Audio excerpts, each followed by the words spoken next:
गणेश उत्सवाची चाहूल लागताच राज्यभरामध्ये गणेश भक्तांमध्ये मोठं आनंदाचं आणि उत्साहाचं वातावरण आहे आणि या उत्साहाच्या वातावरणामध्ये मुंबईच्या परळमधून पहिल्यांदाच कोल्हापूरचा राजा या गणपती बाप्पाचं प्रस्थान जे आहे ते कोल्हापूरच्या दिशेने होत आहे। आपण पाहू शकता या ठिकाणी कांबळे आर्ट्स यांच्याकडनं एक गणपतीची मूर्ती जी आहे ती बनवण्यात आली आहे। गेल्या अनेक दिवसापासून या गणपतीची मूर्ती बनवण्याची सुरुवात होती आणि राज्यातून पहिल्यांदाच एक गणपती जो आहे तो कोल्हापूरच्या दिशेने निघालेला आहे। यासाठी आपण पाहू शकता की कोल्हापूरचे जे कार्यकर्ते आहेत या मंडळाचे कार्यकर्ते मोठ्या संख्येने या ठिकाणी उपस्थित आहेत। आपल्या बाप्पाला आपल्या कोल्हापूरमध्ये नेण्यासाठी या ठिकाणी मोठ्या संख्येने या ठिकाणी उपस्थित दिसत आहेत। एकंदरीत पाहायला गेलं तर 47 वर्ष या कोल्हापूरच्या राजाला झालेले आहेत। एकंदरीत कोल्हापूरमध्ये मोठ्या उत्साहाने गणपतीचा सण या ठिकाणी साजरा करतात। मात्र गेले काही दिवसापासून या मूर्तीवरती काम सुरू होतं। नेमकी ही मूर्ती कशा पद्धतीने बनवली आहे आणि किती उंचीची आहे हे जाणून घेण्यासाठी कांबळे बंधू आपल्यासोबत आहेत। सर काय सांगाल, आपण ही मूर्ती बनवायला घेतलेली कधी घेतलेली, किती दिवसाचा तुमचा म्हणजे किती जण या मूर्ती बनवण्यासाठी लागलेले आणि किती दिवसानंतर किती फुटाची ही मूर्ती बनवली? गेले 15 दिवस बाप्पाचं काम सुरू होतं आणि यंदा पहिल्यांदाच म्हणजे कांबळी आर्टच्या इतिहासामध्ये मला खूप सांगायला आनंद होतो की आज मी पहिल्यांदाच परेल वर्कशॉपमधून आपला कोल्हापूरचा राजा इथून कोल्हापूरला रवाना होतो आहे आणि बस आज लोकांची इच्छा असते की राजापर्यंत हे कोणी पोचू शकत नाही। आज बरेच वर्षाचं आमचं रिलेशन आहे, जवळजवळ 2012पासून आम्ही कोल्हापूरचा राजा करतो आहे। तर मला पण एक अभिमान वाटतो की आज कोल्हापूरची लोक इथे लालबागपर्यंत येऊ शकत नाहीत, म्हणून आज आपला हा बाप्पा इतक्या वर्ष तिथे स्थानापन्न होतो आहे। बस त्यापेक्षा माझ्यासाठी खूप म्हणजे एक आनंदाची गोष्टी काहीच नसेल। विशेषतः कुठल्या माती याच्यामध्ये वापरली गेलेली, कशाने बनवल्या गेलेला आहे, किती हाईट आहे याची आणि या गणपतीचं वैशिष्ट्य काय आहे? ही लालबागच्या राजाची प्रतिकृती आहे। गेले 92 वर्ष मी, माझे पप्पा रत्नाकर कांबळी आणि मी स्वतः आणि आमची फॅमिली कुटुंब 92 वर्ष लालबागच्या राजा सेवेत आहे आणि लालबागच्या राजाची प्रतिकृती 12 फुटाची आहे जी तुम्ही बघताय ती, आणि ती POPमध्ये बनली जाते कारण POP शिवाय आम्हाला हा पर्याय नाही आहे मोठ्या मूर्त्यांसाठी।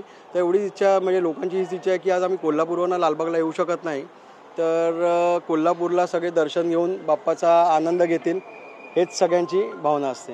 दुसरीकडे पाहायला गेलं तर जे मंडळ आहे त्या मंडळाचं 47वं वर्ष आहे। तुम्ही या ठिकाणी म्हणजे किती वर्षापासून मुंबईमध्ये या ठिकाणी मूर्ती बनवायला देतात आणि यावर्षी पहिल्यांदाच या ठिकाणाहून तुम्ही ट्रॉलीच्या सहाय्याने नेणार, कशा पद्धतीने नेतात आणि काय तुमच्या भावना?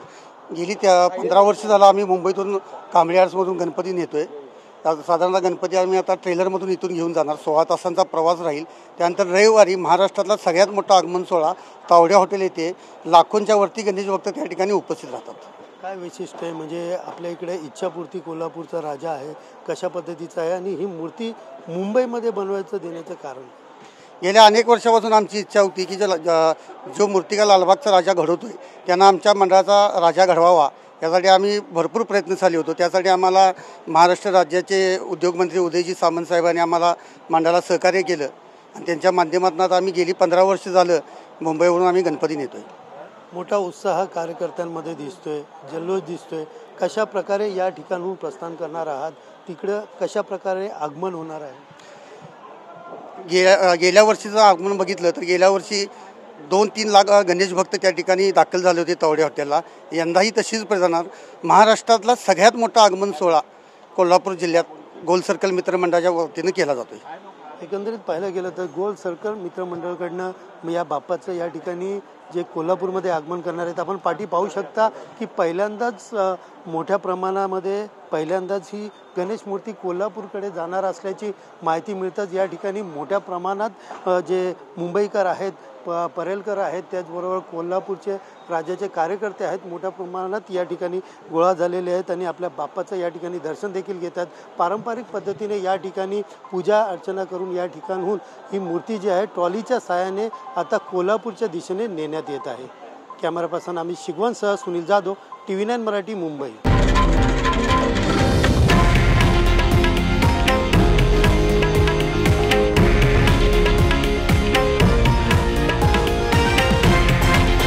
हे आहे देशातील नंबर 1 न्यूज नेटवर्क आणि आपण पाहत आहात TV9 मराठी, एकमेव